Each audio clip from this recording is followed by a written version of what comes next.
Alright, so we'll do a little bonus video there. So I noticed there were a couple of videos that are probably worth watching, so I think I'll just go ahead and also like some of those. That's not a video, but like a a text be interesting to read. So I think I'll go through all of them, and that will be it, right? So all the videos that we didn't see. Let's see. Building a castle first. At Guédelon in France, to understand how castles were constructed, they're building one from scratch, using just the tools and materials of the medieval age. It's a 25-year project, the world's biggest archaeological experiment.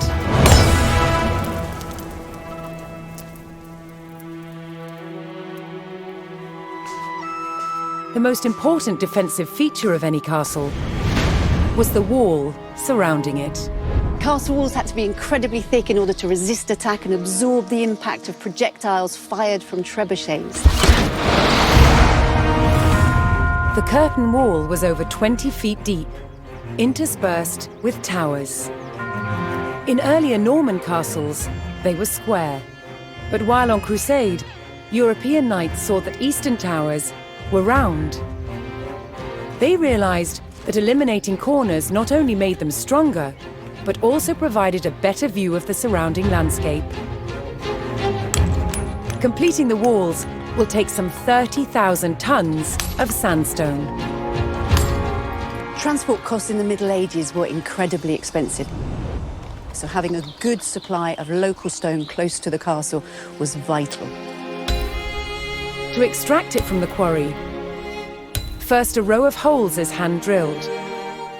Once all the holes are ready, I'm ready to put in the iron wedges, and I'm ready to split it open by hitting very hard on each wedge with a big sledgehammer. The stone is split into usable blocks, then transported using horsepower and human effort. This treadwheel crane can lift up to half a ton. The walls are built like sandwiches. On the outside you have facing walls built from better quality stones, and the inside, the rubble cores, they're built with softer stones and other offcuts from the quarry. And they're built up in layers with a very thick, coarse mortar. This ingenious method makes the walls better able to withstand hits from a trebuchet.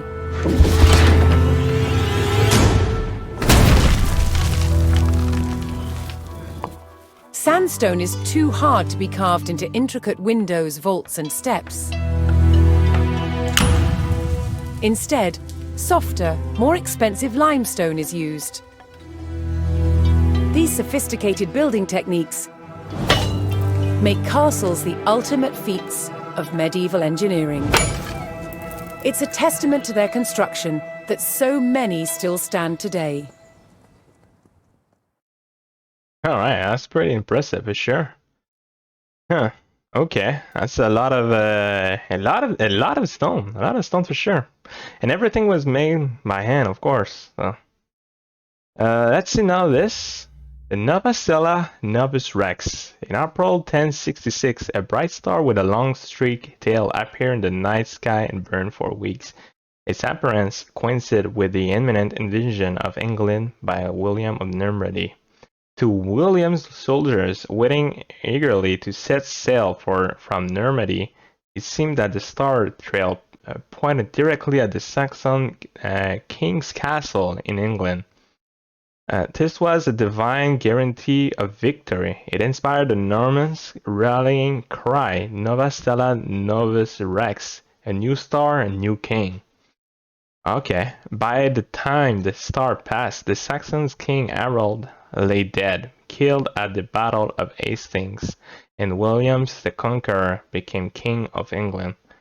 The long-tailed star is depicted on the Bayeux tapestry, and we know it today as LA's Comet.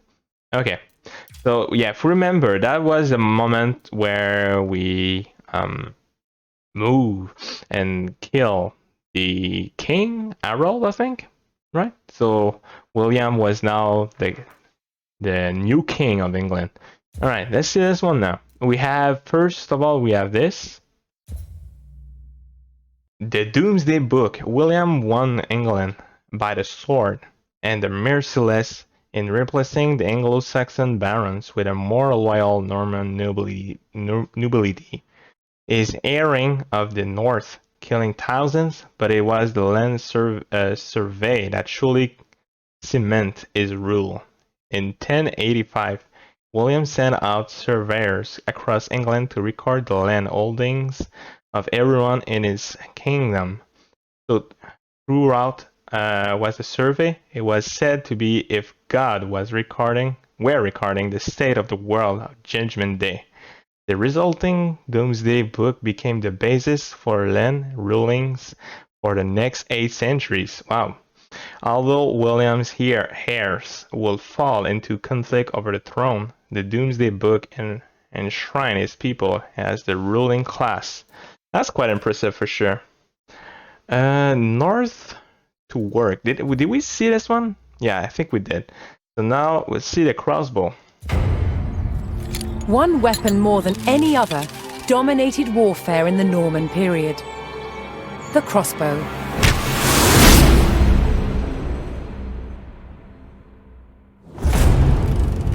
14th century crossbows like this were the culmination of centuries of development. With limbs made of steel, they were incredibly powerful.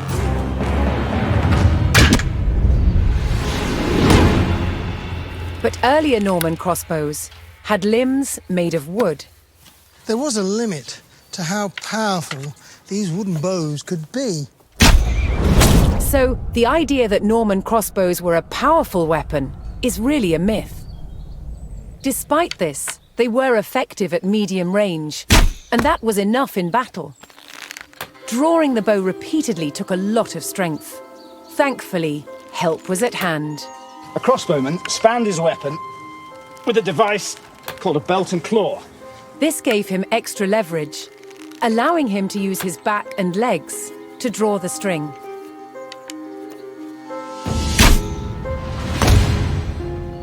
Crossbowmen were vulnerable on a battlefield, so they carried large shields called pervises, so they could hunker down behind, load, pop up, shoot, and then duck back down again to reload. Crossbows were accurate, took less training, and used cheaper ammunition than the longbow. Most importantly, you could wait to take your shot, so they were perfect for siege situations. To protect crossbowmen when they were defending castles, they used specially built wooden galleries, called hoardings. But shooting down towards an approaching enemy presented its own problems. How to stop the bolt from falling off the crossbow before it could be shot? What they did is just place the thumb loosely on the top of the bolt, which is just enough with a light pressure to hold it in place. Around 1200, the Norman wooden crossbow was superseded by a new design, the composite bow. With limbs made from horn and sinew, they could be made more compact than a wooden bow. And they could deliver up to 4 times the punch. They were, however, more expensive. So whether on the battlefield or the castle rampart, simple wooden crossbows remained the main weapon of the day. All right, okay, we do learn quite a lot. They did a lot of research on this for sure. Okay, I didn't know anything about the crossbow. I thought like they were very effective to pierce through armor, so apparently it was not so much the case. Okay, mail making.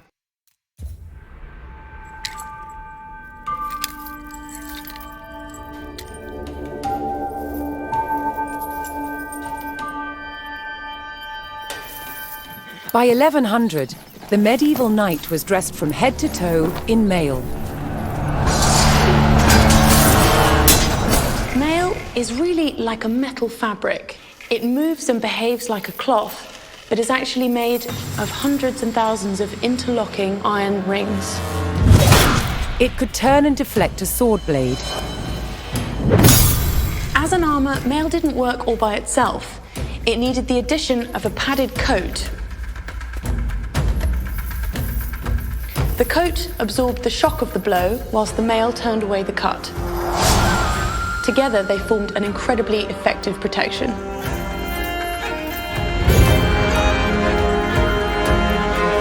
The first stage in making mail was to create wire to the right thickness. To do this, it was pulled through a drawing plate, which had a series of ever smaller holes, until you got wire of the desired gauge. To make the rings, we wind the wire onto a mandrel. And then we take it off the mandrel and cut the rings.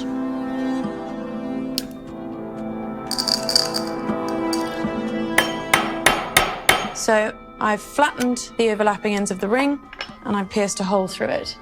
And now Nick has to put a rivet in it. The basic construction of mail would be a ratio of 4:1. So each ring goes through 4 of its fellows. Here you can see I've made a set of 5, which will then be joined to other sets of 5 to create a sheet of mail. Mail had to be tailored to a perfect fit. It had to be shaped for feet and legs, arms and hands, and of course the head. A skilled mail maker could make very precise shapes.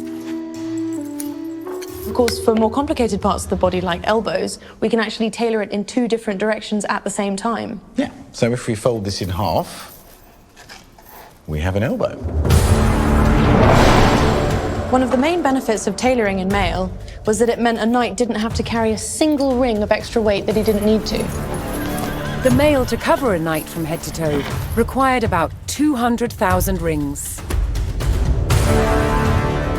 High-status knights would have had their mail edged with gold, but most importantly, it had to be functional. Clad in mail with his shield and helmet, the knight was well equipped to face the weapons of the day. Okay, cool. The big thing was about the crossbow was they didn't need to be trained. Long bows take a lot of training, that's for sure, that's for sure. Okay, so let's see now the Teamspray, the Battle of Teamspray. So yeah, this was when I think we did an assault, when we did an offense against a castle. So let's see which one. I think the page of history.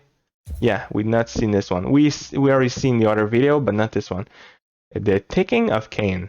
In Harry's one quest to retake Normandy from his brother, he burned the city of Bayeux and beset the countryside with war. But it will be a backroom deal with the lords of Caen that will secure the great stronghold for England. Harry has such immense wealth that he was able to buy the loyalty of his brother's barons. One such defector captured the Lord of Caen and brought them to Henry. Henry made a deal with the prisoners, gave up the fortress of Caen without a fight, and in return for betraying the Duke, receiving lands and riches from the English kings. Okay. Remembering the fate of Bayeux, none refused.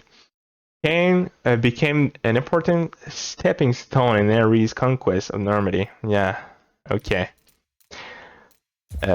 Brimule, it's a bit hard to tell which I seen and which I didn't see. I think I see this one, the Battle of Brimule, and I've not seen the Falcony and the How King.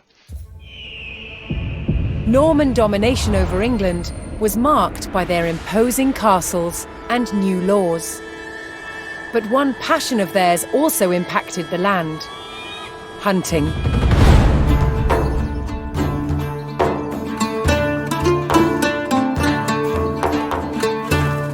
The Norman nobility, both men and women, shared a love of hunting with birds of prey. To preserve their hunting grounds, they took ownership of the land and outlawed hunting by commoners. Falcons hunt by flying to a great height, then dive-bombing their prey. They are kept hunting fit, using a lure, a pad of leather with bait attached. This prepared them for catching their prey, usually other birds such as rooks and pheasants.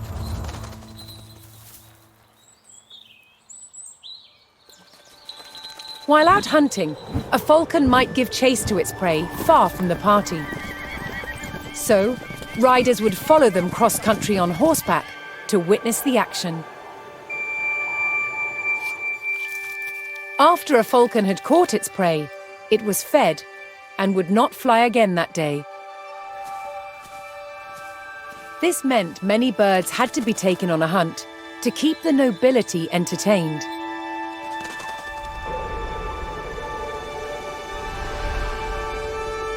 Rather than falcons being carried on horseback, which would jostle them, they were transported on a frame called a cadge. Although falconry was a horseman's sport, hawking was enjoyed on foot. Hawks, unlike falcons, have broad wings and hunt by following their prey in straight flight, often low to the ground, through woodland.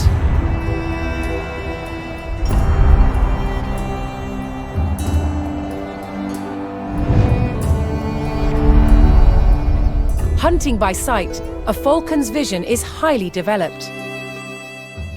When not hunting, they were kept calm by putting on a leather hood. The darkness stopped them becoming overstimulated and restless. Lords of the sky, controlled by the lords of the land. Falcons and hawks were symbols of power and status. They were central to Norman identity. I must say, it's a bit silly for sure. We're all doing this for entertainment, but I think that we're just, I think that we're more doing this for a symbol more than anything else, right? Like they were not getting anything from just doing this, aside from entertaining. That's very cool for sure. Okay, let's see this one now. Louis VI of France. Louis VI was a beloved King of France, bright and valiant from a young age. He possessed a fierce sense of duty to the kingdom, but his reign was marred by regular assaults from his own barons. Time and again, they attacked his lands, and each time Louis defeated them, earning him the moniker of Louis the Fighter. After years of thwarted resistance, the nobles accept Louis as king and unite under him against the English invaders. In his later years, Louis indulged in the pleasures of food and wine, and despite his reputation as a warrior king, he became known by another nickname, Louis the Fat. Okay, he's still remembered fondly as a king who defended the poor and the pious and who, against the odds, united the country in turmoil. Okay, I hope my accent is not so much of a not so much annoying for sure. Okay, maybe it is. This one now, the Anarchy. I think we saw this one. So let's see this paper. The Empress Flight. In the deep winter of 1142, the Empress Matilda, facing capture by her rival King Stephen, was forced to make a daring flight from the tower of the Oxford Castle. Under cover of night, she descended the tower's walls by rope, aided by a few loyal soldiers fighting the gaps in Stephen's dwindling siege forces. The group fled unseen, with Matilda wearing white for cover against the snow. Okay, of course, crossing the frozen river Thames, Matilda then trudged miles through heavy snows before finding refuge at her stronghold of Waddingford. Shortly after her escape, she slipped away to her court at Rouen, where she was free to plan the next phase of her challenge for England's throne. Okay, that's cool. Let's see now the trebuchet. A counterweight trebuchet was the king of all siege engines. A catapult capable of smashing down castle walls from great distances.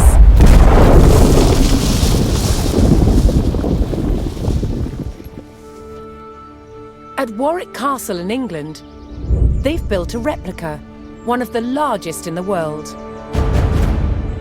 Originating in 7th century China, by the 13th century, trebuchets had evolved into devastatingly powerful weapons. Such a simple design, but so effective. It has several key features. A pivoted arm with a weight at one end, and a sling to hold the projectile at the other. To prime, the 6-ton weight is raised using tread wheels. So this is one of the wheels, one of two that's attached to an axle, which would lift the counterweight, weighing 6 tons. It's based on muscle power alone. What's essential about launching a projectile as far as possible is making sure that this end of the arm is moving as fast as possible. So once that weight drops, it really sends this point of the arm moving at its highest velocity. This was done by positioning the pivot close to the counterweight and by launching the projectile from a sling. When released, the sling whips round, vastly increasing the launch speed. Trebuchets were carefully aimed, like modern guns. In order to weaken the castle walls or even breach them, you had to make sure that the projectiles hit the same spot every single time. For each projectile to follow the same trajectory, they all had to be the same weight and shape. To achieve this, masons used a gauge. Now I'm going to load this projectile into the sling. Oh, this one must weigh about 25 kilograms, but some projectiles can get up to 150 kilograms. That's the weight of 2 men. Trebuchets were also used to throw burning tar, beehives, even dead bodies. Anything to cause maximum distress to the enemy.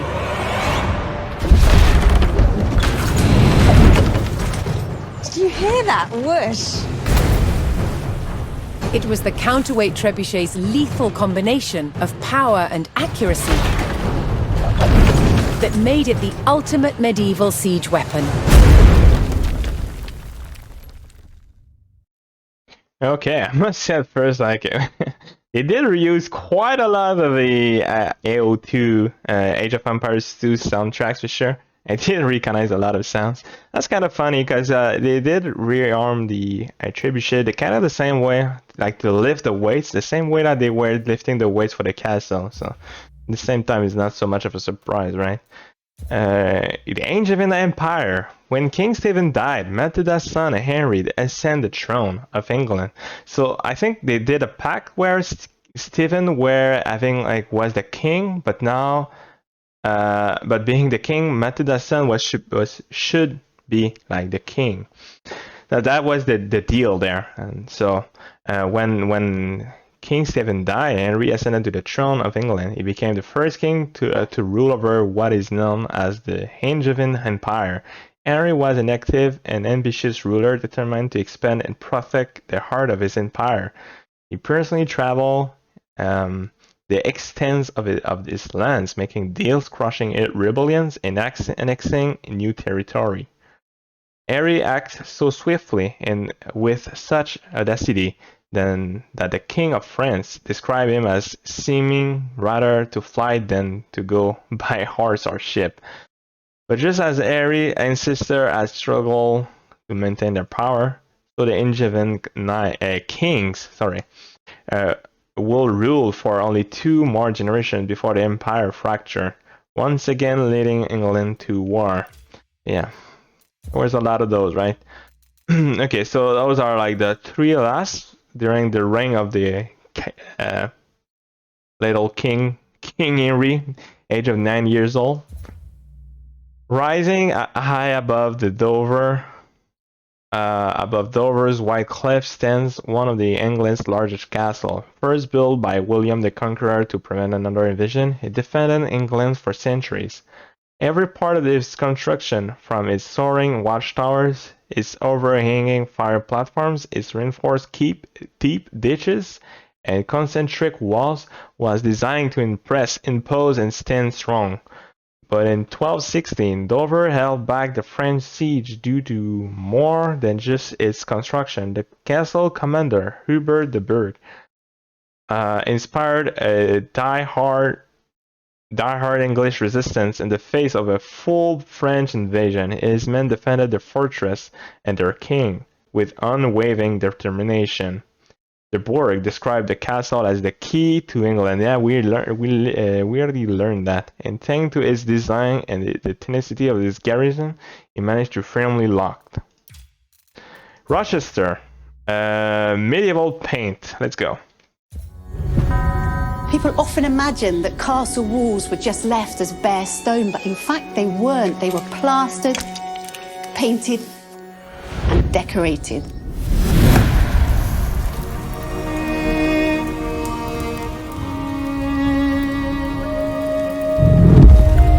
The process of making medieval paint begins in a quarry. This is a sandstone with a really high iron content. In it, we find pockets of ochre.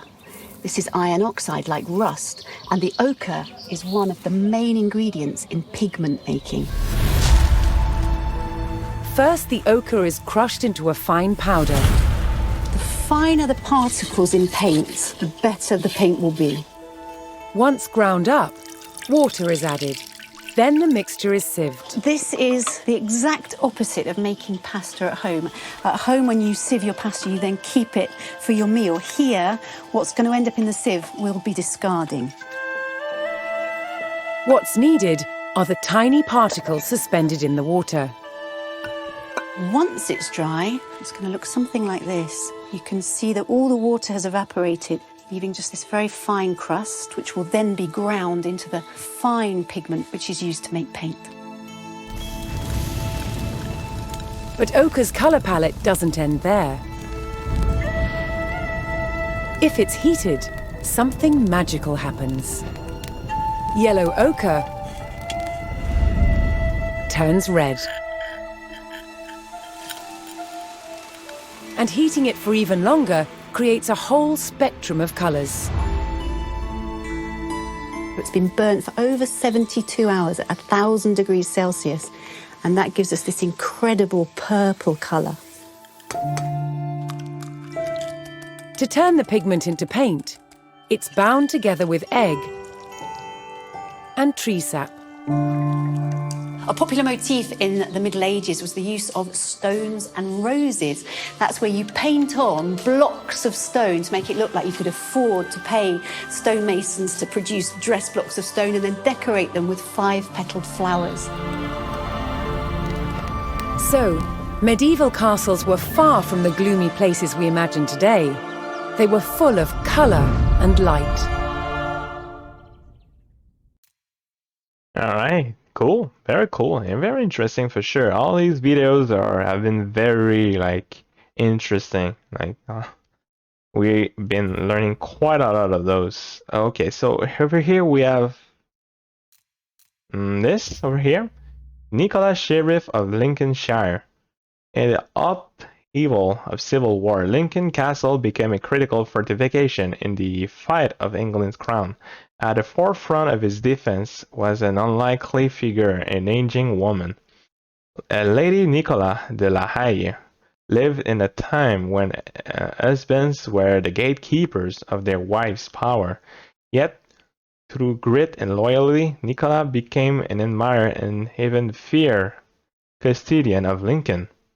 She personally planned and directed the defense of the castle through 2 siege and regular attacks. Starkly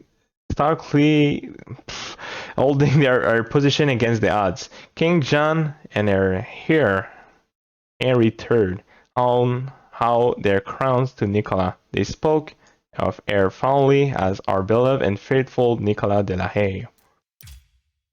Okay, so this one of the video was, so we did see both of those videos. One was before the mission, the other one was after the mission. Okay, a little MisterBliss from the future. While I was editing, I noticed that, the Norman Legacy didn't play after the mission as I thought. So we'll play that now, and we'll get back to the ending of the video. William Marshall's success in retaking Lincoln was an overwhelming victory for the Royalists. The rebel barons had been defeated, and their French allies driven out of England altogether.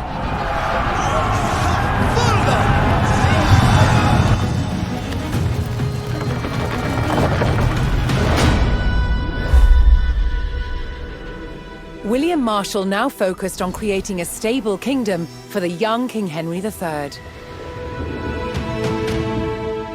To maintain the backing of the rebels, in 1217, a royal seal of approval was given to a reissued Magna Carta, limiting the power of the monarchy.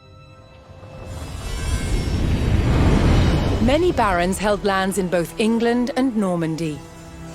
But now they faced a choice. On which side of the Channel would they make their home? Many chose England. The cross-Channel kingdom was over, establishing a clear English identity.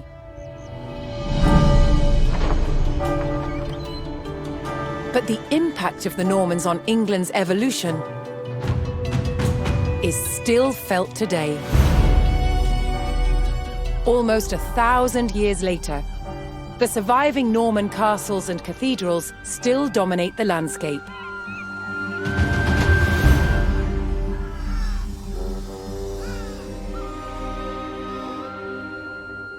In the midst of the modern city, William the Conqueror's fortress, the Tower of London, remains a powerful reminder of their legacy.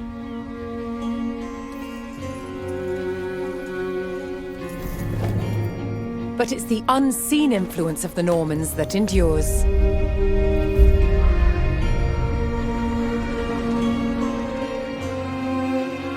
The Norman invasion changed the English language and established the foundations of modern parliament and governance.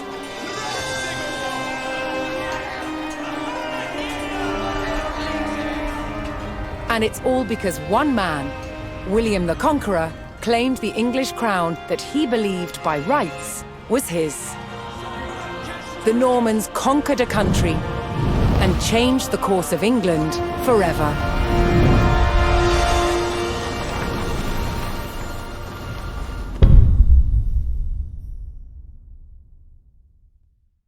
All right, very cool.